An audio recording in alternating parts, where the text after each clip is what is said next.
मुंबईतील नरिमन पॉइंट या भागात आग लागली। नरिमन भवन इमारतीच्या बेसमेंटमध्ये आग लागल्या। इलेक्ट्रिक मीटर बॉक्सला लागलेली ही भीषण आग आहे। अग्निशामक दलाकडून आग विझवण्यासाठी आता शर्थीचे प्रयत्न सुरू आहेत। त्या ठिकाणचे दृश्य आपण पुढारी न्यूजवरती पाहतोय। नरिमन भागातली दृश्य आहेत। अग्निशामक दलाकडून आग विझवण्यासाठी शर्थीचे प्रयत्न सुरू आहेत।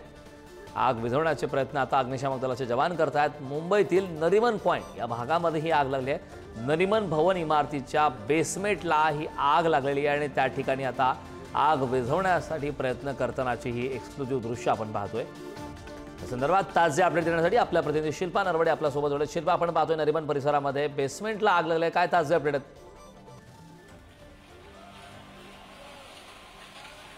कारण आपण जर पाहिलं तर सकाळच्या वेळी ही आग लागलेली आहे। नरिमन पॉइंट येथील नरिमन भवन जे आहे त्याच्या बेस्ट बसचा मीटर बॉक्स आहे आणि त्या मीटर बॉक्सला ही भीषण आग लागलेली पाहायला मिळते। आपण जर दृश्य पाहिलं तर भयानक आगीचा लोट बाहेर पडताना पाहायला मिळतोय।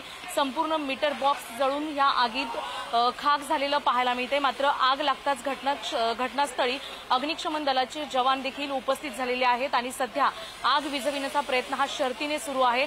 मात्र ही आग भीषण लागलेली पाहायला मिळत आहे। संपूर्ण मीटर बॉक्स या आगीच्या भक्ष्यस्थानी जळालेला पाहायला मिळतोय। विशेष म्हणजे आपण जर पाहिलं तर अग्निशमन दलाचे जवान देखील आलेले आहेत आणि ही आग विझविण्याचा प्रयत्न सुरू आहे। मात्र आगीने भयानक पेट घेतलेला पाहायला मिळतोय। धुराचे लोट देखील पाहायला मिळतोय।